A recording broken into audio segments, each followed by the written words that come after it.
Bismillahirrahmanirrahim. Alhamdulillahirabbil alamin. Wassalatu wassalamu ala sayyidina Muhammadin wa ala alihi wa sahbihi ajma'in. Amma ba'du. Qalu subhanaka la ilma lana illa ma 'allamtana innaka antal alimul hakim. Rabbi shrah li sadri wa yassir li amri wahdul 'uqdatam min lisani yafqahu qawli. Segenap para asatizah, para bapak, para hadirin jamaah majelis ta'lim dan muzakarah musholah al-hidayah, semoga kita semua senantiasa selalu mendapatkan limpahan rahmat, barokah, ismah, inayah serta ridhonya Allah Subhanahu wa ta'ala. Bersyukur kita kepada Allah Subhanahu wa ta'ala di kesempatan malam hari ini kembali kita dipertemukan oleh Allah Subhanahu wa ta'ala di tempat yang mulia ini dalam keadaan sehat walafiat. Untuk itu kita ucapkan alhamdulillahi rabbil alamin. Selawat serta salam semoga tetap tercurahkan untuk baginda junjungan kita Nabi besar Muhammad sallallahu alaihi wasallam. Allahumma shalli ala sayyidina Muhammadinil fatih lima ughliq wal khatim lima sabaq nasiril haq bil haq wal hadi ila siratikal mustaqim wa ala alihi haqqa qadrihi wa miqdarihil azim. Semoga dengan kita membaca selawat Fatih Allah bukakan pintu hati kita untuk menerima ilmu-ilmu yang bermanfaat. Melanjutkan bacaan pada 2 minggu yang lalu, pengarang kitab menjelaskan di sini dengan redaksinya ya, summa lamma balagha khamsan wa isrina sanatan. Artinya kemudian tatkala beliau Nabi Muhammad sallallahu alaihi wasallam sudah mencapai usia 25 tahun, kharaja ila Syami, maka Rasulullah keluar menuju negeri Syam, Suriah, ya, fi tijaratin, untuk melakukan satu bisnis perdagangan, li Khadijah binti Khuwailid, yaitu sahamnya milik Siti Khadijah binti Khuwailid radhiyallahu anha. Semoga Allah memberikan keridhaan buat Siti Khadijah binti Khuwailid. Ma'a gulamin, ditemanin oleh seorang laki-laki, laha, yang memang laki-laki itu miliknya Siti Khadijah, ismuhu Maisarah, namanya Maisarah. Jadi Maisarah laki atau perempuan? Laki, ya. Jadi Maisarah ini laki-laki. Jadi gulam itu namanya anak laki-laki milik daripada Siti Khadijah. Namanya siapa? Anak laki-laki itu namanya Maisarah. Saya dulu pernah tuh, ya, waktu ngajar SKI, saya tanya, itu Maisarah yang nemenin Nabi dagang ke Syam, laki apa perempuan? Sekelas semuanya jawabnya perempuan. Jawabnya perempuan semuanya. Maisarah perempuan, Maisarah perempuan. Ternyata yang benar apa? Laki. Karena masa Nabi Muhammad ditemenin sama perempuan, ya nggak mungkin lah. Gitu. Jadi dia adalah laki-laki. Ubaidah itu tuh laki-laki. Ya, jadi sahabat Nabi Muhammad yang banyak memberikan hadis tuh, ya Ubaidah, ya, Urwah, ya laki, tuh. Maisarah laki ini. Wadzalika qabla ayat azwajaha, dan itu ya dilakukannya sebelum Nabi Muhammad menikah dengan Siti Khadijah. Jadi usia 25 tahun ya, itu Nabi belum menikah. Jadi nanti menikahnya usianya 26 tahun. Jadi selesai daripada dia dagang. Jadi dagangnya gak lama. 25 tahun usia ya beliau, kemudian dikasih kepercayaan oleh Siti Khadijah, dia pergi dagang ke negeri Syam, ditemenin sama Maisarah, pulang banyak cerita tuh Maisarah. Ya, banyak cerita kepada tuannya Siti Khadijah binti Khuwailid, sehingga dari ya omongan-omongannya yang disampaikan kepada Siti Khadijah, akhirnya Siti Khadijah sangat tertarik kepada Nabi Muhammad. Dilamar tuh langsung. Nggak lama bisa ngelamar, ya dia menikah. Makanya usia 25, 6 tahun. Ya 25, ya dia dagang, 26, ya beliau menikah. Nah Siti Khadijah saat itu usianya 40 tahun. Tapi 40 tahun itu disulap menjadi seperti gadis. Ya. Nah seperti itu. Jadi Nabi Muhammad punya istri, ya Siti Khadijah usianya 40 tahun. Tapi nggak seperti 40 tahun. Ya, itu kekuasaan Allah Subhanahu wa Ta'ala. Sama seperti Nabi Yusuf menikah dengan Siti Zulaiha, ya seperti itu. Ya, jadi disulap, ya itu dengan kekuasaan Allah Subhanahu wa Ta'ala. Sehingga Siti Khadijah itu menikah dengan Nabi Muhammad istimewa benar. Jadi Nabi Muhammad itu sayang banget dengan Siti Khadijah, sampai-sampai Siti Aisyah itu cemburuan. Ya, jadi pada saat Siti Khadijah sudah meninggal dunia, itu Nabi Muhammad masih menceritakan kebaikan-kebaikan Siti Khadijah, sampai-sampai Siti Aisyah itu cemburu. Kayak Siti Khadijah doang yang diceritain. Ya, nah seperti itu. Ya, jadi memang begitu cintanya Nabi Muhammad dengan Siti Khadijah, sehingga ya Siti Aisyah pernah bilang, dari perempuan-perempuan yang Rasulullah nikahi, cuma saya yang gadis, yang perawan. Jadi dibangga, saya yang perawan. Tapi Nabi Muhammad belain Siti Khadijah. Benar saya menikah dengan Siti Khadijah, sudah janda. Tapi Allah memberikan keturunan dari Siti Khadijah. Ya, sementara dari Siti Aisyah, Allah tidak berikan keturunan. Itu menjadi salah satu keistimewaan Siti Khadijah. Panazalu, lalu mereka itu ya hingga, ya artinya singgah, ya nazalu itu singgah tahta zili syajaratin pitariki, di bawah naungan pohon di satu jalan. Ya, jadi Nabi Muhammad beserta rombongan-rombongannya Maisarah, ya mereka lewat kemudian singgah tuh nazalu, mampir kalau kata kita, ya di bawah naungan pohon yang cukup besar di jalan tadi. Fara'ahu rahibun akharu, tiba-tiba dilihat oleh pendeta yang lain, ya bukan pendeta ya Buhairah, bukan, tapi ada pendeta lain lagi yang melihatnya. Nabi Muhammad sallallahu alaihi wasallam meneduh di bawah pohon tersebut. Fa'arafahu bisifati, maka pendeta ya tersebut bisa mengenal sifat daripada Muhammad sallallahu alaihi wasallam tadi. Wa qala, dan dibilang begini, manazala tahta syajarah illa nabiyyun, tidak ada yang meneduh di bawah pohon ini kecuali dia seorang nabi. Tuh, jadi pendeta tersebut udah kenal persis nih, kayaknya sifat-sifat yang dilihat di kitab Taurat, yang dilihat di kitab Injil persis sama. Sehingga kata pendeta ini, ya yang singgah ya dan meneduh di bawah pohon ini tidak lain kecuali dia seorang nabi. Wa ahbarahum, akhirnya pendeta tersebut memberikan informasi kepada mereka, annahu ra'a al malaikah, bahwasanya dia ngelihat malaikat, tuzilluhu, yang menaungi Nabi Muhammad sallallahu alaihi wasallam, min haris syamsi, dari panasnya matahari.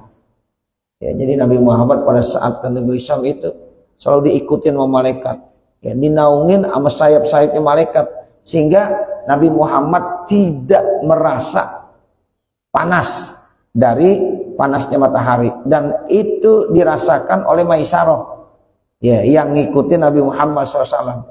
Jadi orang pada kepanasan, Nabi enggak, Maisarah ikut juga.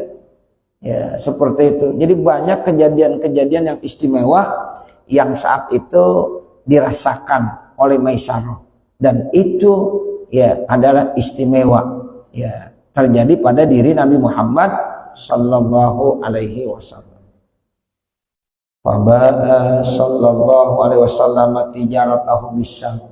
Maka Rasulullah SAW ya memperjualbelikan dagangannya itu di negeri Syam. Wa rabaha ad'afa ma kanu yarbahun, dan Rasulullah itu punya keuntungan yang berlipat-lipat seperti yang mereka dapatkan dalam keuntungannya. Jadi kalau orang lain untung palingan ya berapa persennya, tapi Rasulullah ya itu keuntungannya berlipat-lipat dari pedagang-pedagang yang lainnya. Waroja'a, akhirnya setelah itu Nabi Muhammad kembali.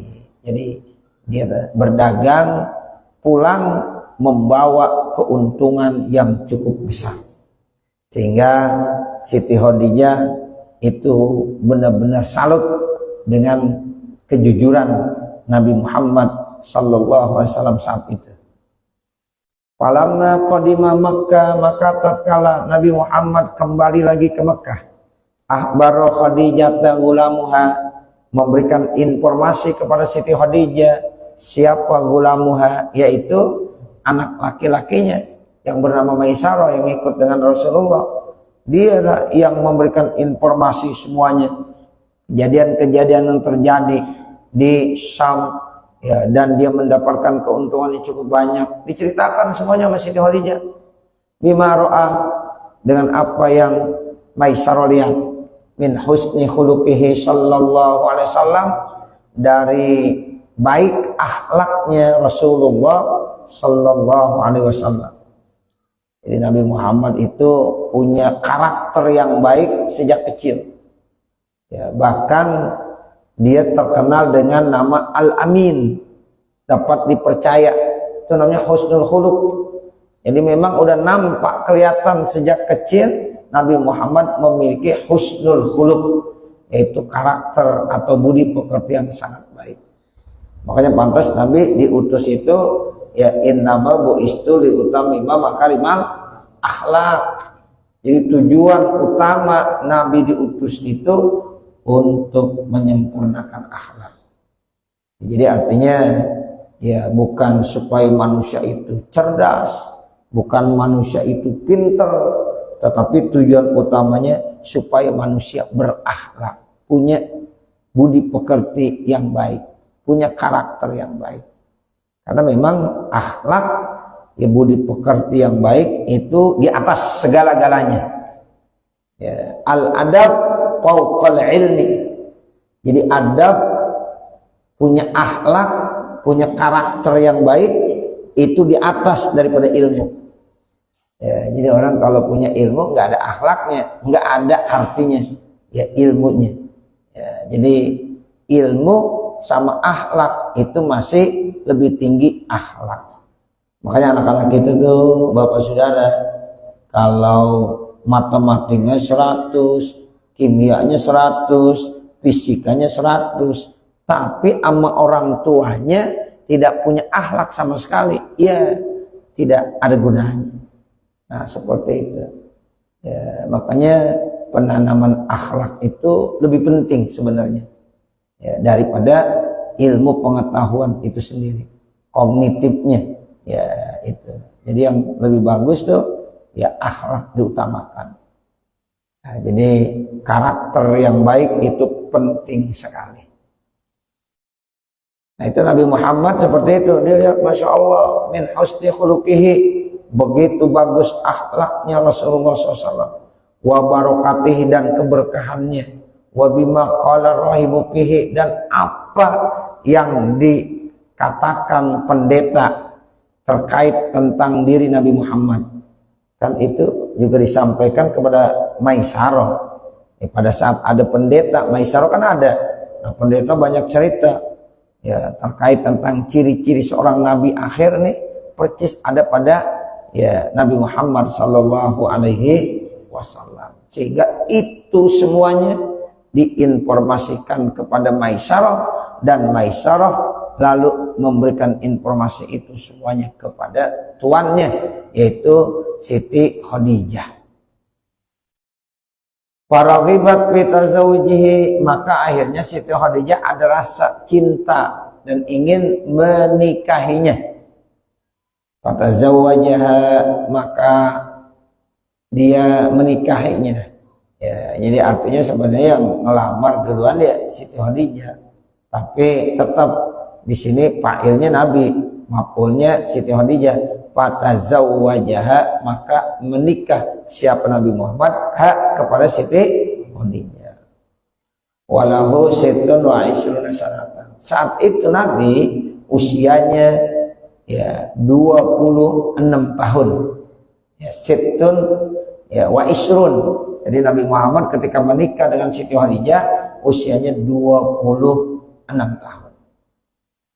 Wa kanat yauma idzin sayyidah nisa'i Quraisy, dan adalah Siti Khadijah saat itu adalah sayyidatan nisa'i Quraisy.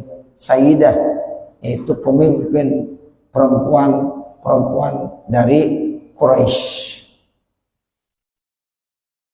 Falamma balagha arba'ina sanatan, maka tatkala Rasulullah berusia 40 tahun.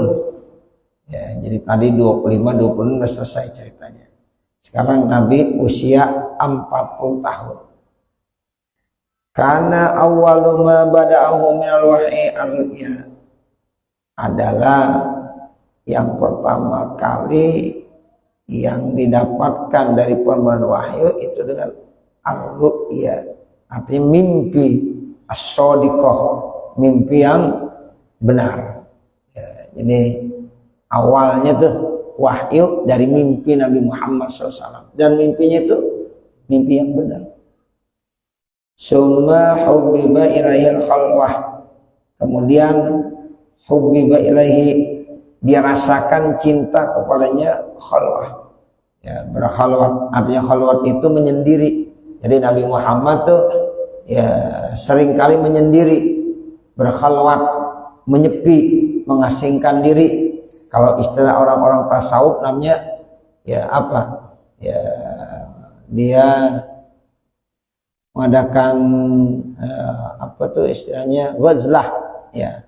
Kalau ini khalwah gitu. Jadi dia mengasingkan diri ya, atau dengan istilah lain lagi uzlah. Ya, dia beruzlah. Nah, itu kalau di kalangan tasawuf uzlah. Ya, jadi Nabi Muhammad bilangnya khalwah. Saat itu dia pergi ke satu tempat namanya ya gua. Guanya gua apa namanya? Gua Hira. Ya, gua Hira. Itu dari rumah Nabi ke gua Hira cukup jauh itu. Dia naik ke atas. Naik ke atas. Ya, sering-sering kali selalu berkhalwah, menyepi, menyendiri dari keramaian. Nah, nanti makanya malaikat Jibril datangnya pada saat Nabi menyepi, lagi menyendiri ya, di gua Hira tersebut. Wa kana yata'abbadu fi ghari Hira'in, dan adalah Rasulullah itu berta'abbud ya, dia berkhalwah di satu gua namanya gua Hira. Fi jabalin min jibali Makkah, yang terletak di satu puncak gunung dari gunung-gunung yang ada di kota Mekah. Summa ja'ahu Jibrilu alaihissalam. Kemudian malaikat Jibril datang tuh Bapak Saudara kepada Nabi Muhammad SAW bil wahyi, yaitu menurunkan wahyu min indillahi ta'ala, dari si Allah Subhanahu wa ta'ala. Wa anzala alaihil qur'ana, dan Allah telah turunkan kepada Nabi Muhammad Al-Quran. Wa awwalu ma nazala alaihi minal qur'ani, maka yang pertama kali yang turun ya, kepada Nabi Muhammad berupa Quran apa? Bismillahirrahmanirrahim. Iqra bismi rabbikal ladzi khalaq, khalaqal insana min 'alaq, iqra wa rabbukal akramul ladzi 'allama bil qalam 'allamal insana ma lam ya'lam. Itu wahyu yang pertama diturunkan. Jadi ya Nabi Muhammad disuruh ikra sama Allah tuh, ikra, bacalah wahai Nabi Muhammad. Jawaban Nabi apa? Ma ana biqari, saya kagak bisa baca. Baca, saya nggak bisa baca. Baca, saya nggak bisa baca. Sampai 3 kali ya dipeluk Nabi Muhammad ya oleh malaikat Jibril. Lalu malaikat Jibril membaca dan mengulangi-ulanginya. Iqra, Nabi sebutin Iqra. Wa rabbukal akram, wa rabbukal akram, dan seterusnya. Sampai 'allamal insana ma lam ya'lam. Ternyata Nabi setelah itu hafal. Dan inilah memang daya ingatan Nabi Muhammad begitu hebat. Ya, jadi habis malaikat Jibril mengajarkan 1 ayat kah, 2 ayat kah, tergantung saat diturunkan wahyu. Setelah itu malaikat Jibril bacain, habis bacain Nabi Muhammad ikutin, ulangin, hafal aja udah. Ya, hafal. Nah, ternyata sahabat-sahabat juga begitu Bapak Saudara. Ya, jadi ketika diulang sama Nabi Muhammad, ya itu ayat Al-Qur'an yang sudah diturunkan, disampaikan kepada sahabat, sahabat langsung hafal. Itu daya hafalnya begitu kuat. Sehingga jarang yang pakai nulis. Ya, jadi mereka nggak pakai menulis. Udah diingetin aja langsung. Ya, daya hafalnya begitu kuat. Makanya disitulah rahasianya dulu kenapa di zaman Nabi tidak ada Al-Quran, nggak ada mushaf. Quran belum tertulis, tapi Quran sudah ada pada otaknya orang-orang yang hafal Quran. Sehingga dikhawatirkan oleh ya sahabat Umar bin Khattab, wah ini nanti kalau para penghafal Quran udah banyak yang tewas, seandainya udah banyak yang meninggal dunia, repot juga. Nanti siapa yang melanjutkan penulisan mushaf ini? Ya, akhirnya Abu Bakar minta ide tuh. Ya, Umar memberikan ide kepada sahabat Abu Bakar. Abu Bakar belum berani nerimain.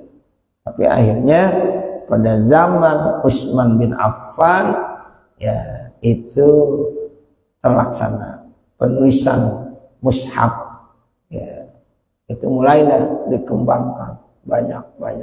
Makanya disebut mushaf Utsmani. Jadi dulu nggak ada Al-Quran Bapak Saudara, nggak ada mushaf. Mereka banyak yang hafal, Nah ini ayat yang pertama Iqra sampai selesai itu. Khalaqal insana min alaq. Iqra wa rabbukal akram allazi 'allama bil qalam 'allamal insana ma lam ya'lam. Wa kanat Quraisyun, dan adalah orang-orang Quraisy ya'budunal asnam, mereka menyembah berhala-berhala. Wala ya'rifunal halala minal haram, mereka tidak kenal mana yang halal, mana yang haram. Pada an-nas, maka Rasulullah mengajak kepada manusia ilallah ta'ala untuk menuju kepada jalan Allah Subhanahu wa ta'ala. Jadi tadinya Masya Allah ya itu kondisi penduduk Mekah begitu rusak.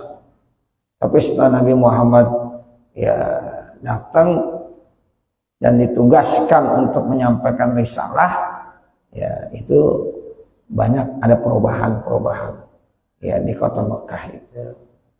Nah ini Nabi Muhammad berhasil dakwah selama 13 tahun di kota Mekah, 10 tahun di kota Madinah. Wa aqama bi Makkah salasa asrata sanatan. Kemudian Rasulullah mukim di kota Mekah selama 13 tahun.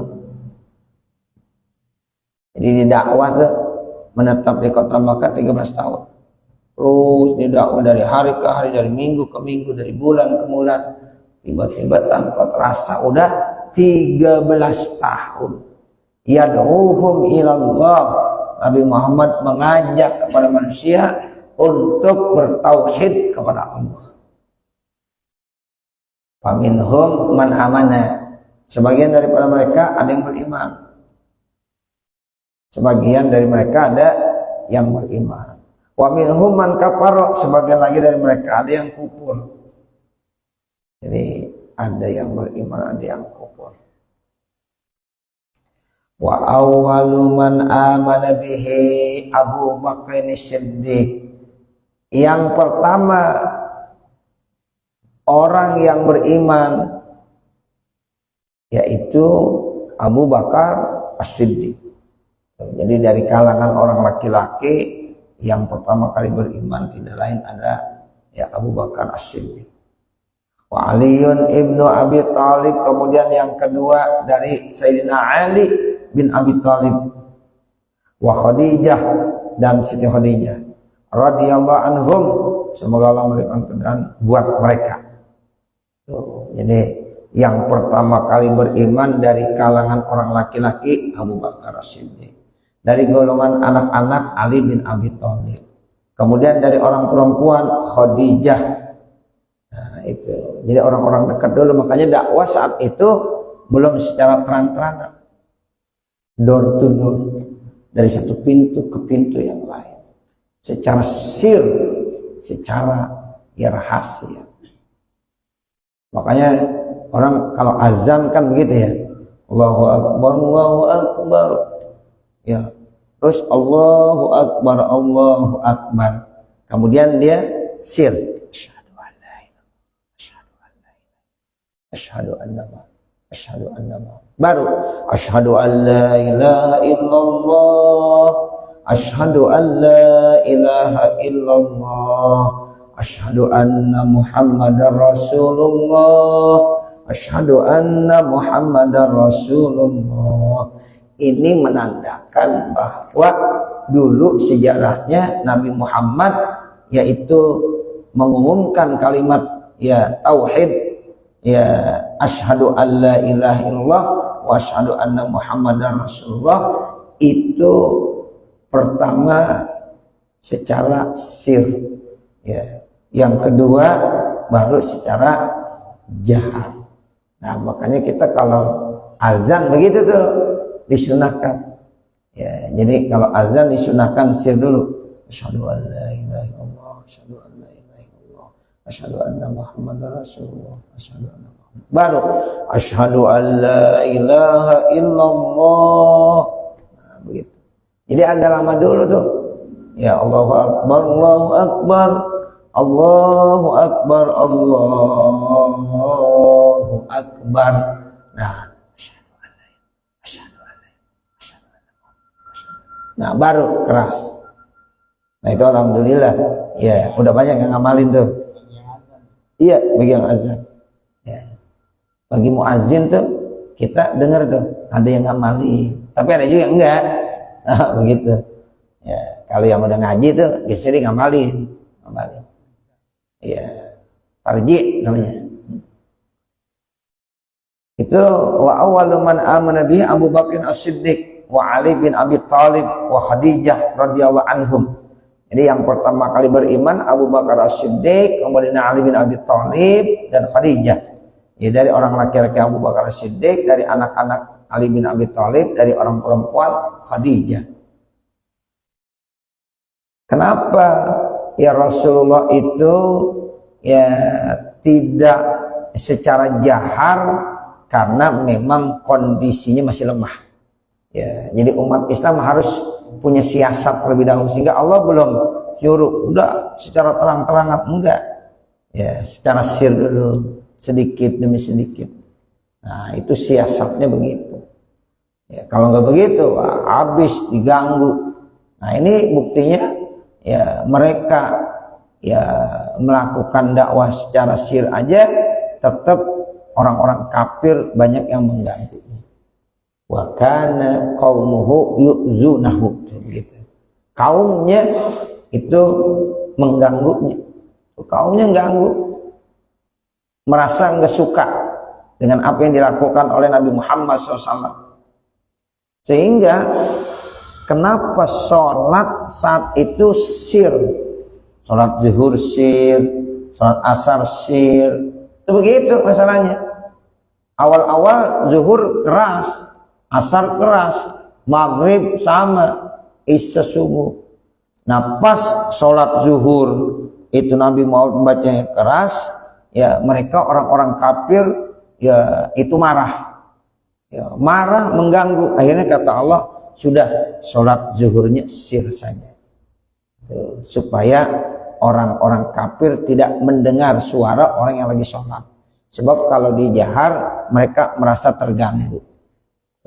Begitu. Asar begitu juga, ya sir. Nah maghrib kenapa jahar? Maghrib orang-orang kafir itu lagi pada sibuk, ya jadi kagak sempet dah ya memperhatikan apa yang dilakukan oleh Nabi Muhammad dan sahabat-sahabatnya, sehingga maghrib itu suaranya jahar, Bismillahirrahmanirrahim. Nah begitu. Kemudian kalau isya bagaimana? Kok jahar? Isya orang kafir udah pada tidur, ya isya orang kafir udah pada tidur, sehingga di situ jahar ya sholatnya, Bismillahirrahmanirrahim, Alhamdulillahirabbil alamin. Nah subuh gimana? Kok jahar juga? Orang kafir belum pada bangun, ya begitu. Jadi orang kafir belum pada bangun. Nah makanya maghrib, isya, subuh jahar. Kalau sholat zuhur asar sir. Terus ada yang nanya lagi, itu Jumat kok jahar? Nah Jumat jahar karena dia melaksanakannya, Nabi Muhammad melaksanakan sholat Jumat itu di kota Madinah, ya udah di Madinah. Di Mekah Nabi nggak pernah melaksanakan sholat Jumat di Mekah, tapi di Madinah. Kenapa di Madinah berani siang keras? Karena di Madinah udah banyak umat Islam, ya. Tapi di Mekah itu belum berani, karena di Mekah itu orang yang galak-galak semuanya, ya beda. Kalau orang-orang Madinah itu santun-santun, ya lebih santun. Kalau orang Mekah lebih kasar. Sampai sekarang begitu, budaya Mekah sama Madinah beda. Nah begitu, ya karena memang di Mekah itu masih ada turunan Abu Lahab sama Abu Jahal, nah, seperti itu. Tapi kalau di Madinah itu lebih lembut, orang-orangnya lebih lembut. Ya. Coba dah Bapak Saudara, kalau lagi haji atau lagi umrah lihat, bedakan budaya orang Mekah dengan budaya orang-orang Madinah. Itu orang-orang Madinah lebih lembut, ya, kebanding daripada orang ya Mekah. Itu. Ya, jadi itu nanti sholat ada sholat sir, ada sholat jahar. Ya, kalau Idul Fitri, Idul Adha itu jahar. Kenapa? Karena memang disyariatkannya udah di Madinah. Seperti itu. Bahkan bukan Nabi Muhammad aja yang diganggu, wa yu'zuna ashabahu al-mu'minin, dan orang-orang kafir maka saat itu mengganggu sahabat-sahabat Nabi yang sudah beriman. Nah, begitu. Wa yu'adzibunahum, dan mereka tak segan-segan menyiksa mereka, mengintimidasi mereka. Ya, itu begitu. Jadi banyak tuh yang disiksa oleh ya orang-orang kafir. Nah baru tuh saat Umar bin Khattab masuk Islam, baru ya umat Islam mulai agak berani. Jadi kata Umar bin Khattab, sekarang dakwah enggak usah pakai sembunyi-sembunyi lagi. Ya kata Umar bin Khattab begitu. Ya karena Umar bin Khattab termasuk ya orang yang ditakutin juga. Makanya Nabi berdoa, ya Allah, muliakan Islam, tinggikan Islam dengan masuknya salah satu daripada dua Umar. Nah itu ada Umar, ada dua di Mekah, ada Umar bin Khattab, ada Umar bin Hisham. Nah Umar bin Khattab itu ya Umar, kalau Umar bin Hisham itu ya Abu Jahal, ya Abu Jahal. Tapi Nabi ya doanya diterima sama Allah, ya akhirnya Umar bin Khattab yang masuk Islam. Nah setelah Umar bin Khattab masuk Islam tuh Bapak Saudara, ya Nabi Muhammad berdakwah udah mulai berani dah tuh. Ya secara terang-terangan. Semua banyak yang takut dengan umat. Jadi Pak Amarum bil hijrah. Nah, kejadian itu akhirnya ya Rasulullah diperintahkan ya tuh umat-umatnya, kaum-kaumnya diperintahkan untuk berhijrah. Awal maratin al-Habasyah. Ya, hijrah yang pertama itu ke Habasyah. Cuma aslama ala yadihi jama'atun minal ansar min ahlil Madinah. Kemudian masuk Islam di tangan Rasulullah, jamaah satu rombongan dari Ansar, ya orang-orang Madinah min ahlil Madinah. Fa amara Nabi sallallahu alaihi wasallam, maka Nabi memerintahkan ashabahu kepada sahabat-sahabatnya bil hijrah ilal Madinah. Nah, karena di kota Madinah udah banyak umat Islam, akhirnya orang-orang Madinah banyak yang meminta Nabi supaya pergi ke Madinah, hijrah ke Madinah. Akhirnya Nabi hijrah ke Madinah. Disambut tuh ya dengan qasidah, Masya Allah, Tola'al badru alaina, dan seterusnya. Tuh, jadi sambutannya begitu meriah. Makanya Nabi Muhammad berdakwah di Madinah hanya 10 tahun. Kalau di Mekah 13 tahun. Nah setelah 10 tahun sempurna, ternyata lebih gampang ya berdakwah di Madinah. Dan akhirnya Mekah itu bisa ditaklukkan, yang disebut dengan Futuh Mekah. Nah setelah turun ayat Al-yawma akmaltu lakum dinakum wa atmamtu alaikum ni'mati wa raditu lakumul Islam madina. Nah, ini menandakan bahwa Islam udah sempurna. Ya. Akhirnya setelah ayat itu turun, enggak lama Nabi Muhammad wafat. Jadi yang tahu tuh Al-yawma akmaltu lakum dinakum wa atmamtu alaikum ni'mati wa raditu lakumul Islam madina, seperti Abu Bakar.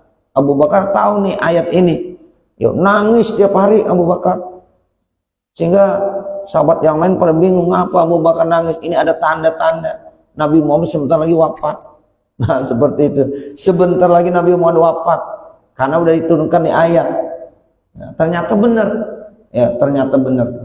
Ya jadi Nabi Muhammad tidak lama setelah turun surah Al-Maidah, Al-yawma akmaltu lakum dinakum wa atmamtu alaikum ni'mati wa raditu lakumul Islam madina, enggak lama kemudian Nabi Muhammad meninggal dunia.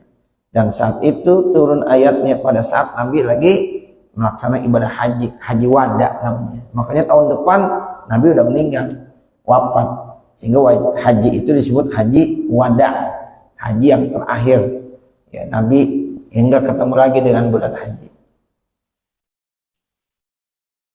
Summa mata amuhu Abu Talib, kemudian wafat pamannya Abu Talib. Abu Talib yang selalu membela Nabi Muhammad ya di kota Mekah, akhirnya dia wafat.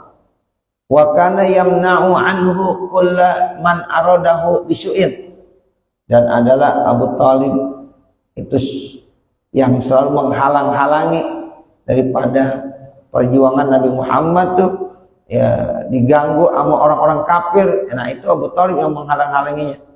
Ya, kullaman aradahu bisu'in, setiap orang yang ingin melakukan gangguan kepada Nabi Muhammad maka dicegah, dibela oleh pamannya Abu Talib.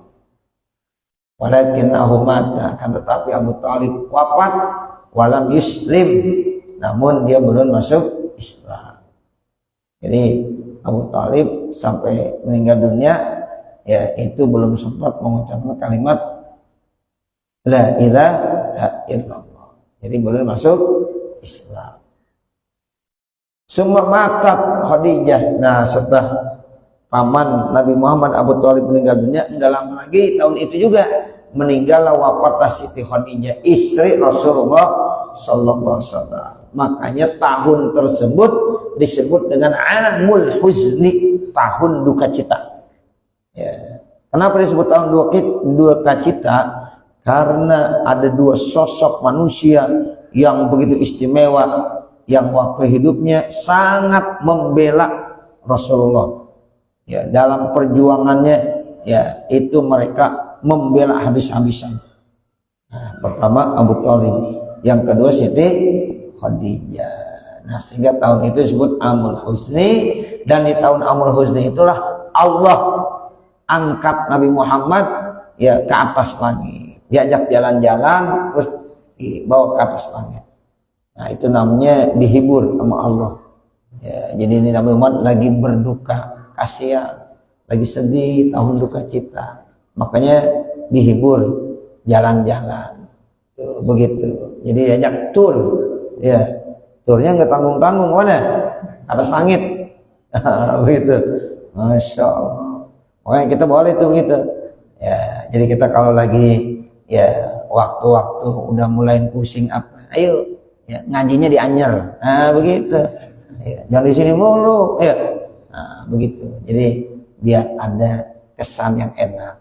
Nah, jadi suatu saat nanti jamaah ya satu rombongan ada 30 orang, ada 40 orang.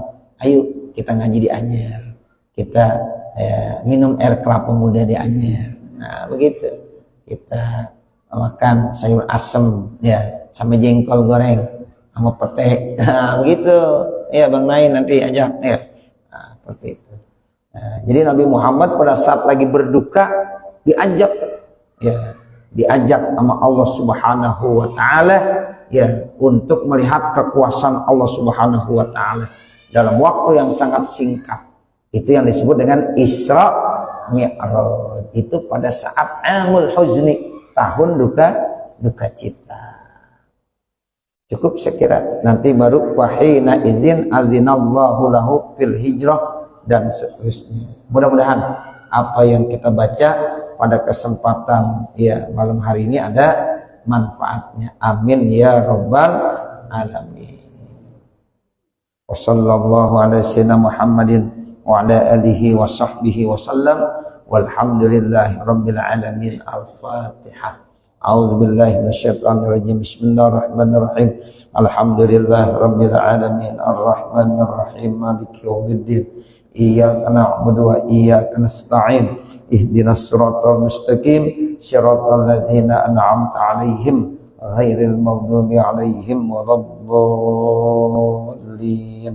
Rabbi ighfirli wa liwalidayya amin. Bismillahirrahmanirrahim. Alhamdulillahi rabbil alamin. Hamdan yuwaffi ni'amahu wa yukafi mazidah. Ya Rabbana lakal hamdu wa lakas syukru kama yanbaghi li jalali wajhikal karim wa li'azimi sultanik. Allahumma salli ala sayyidina Muhammad wa ala ali sayyidina Muhammad. Allahumma inna nas'aluka ridhaka wal jannah wa na'udzubika min sakhatika wan nar. Allahumma inna nas'aluka ridhaka wal jannah wa na'udzubika min sakhatika wan nar. Rabbana zalamna anfusana wa illam taghfir lana wa tarhamna lanakunanna minal khasirin. Rabbana atina fid dunya hasanah wa fil akhirati hasanah wa qina adzabannar. Wa sallallahu ala sayyidina Muhammadin wa ala alihi wa sahbihi wa sallam. Walhamdulillahi rabbil alamin. Wassalamualaikum warahmatullahi wabarakatuh.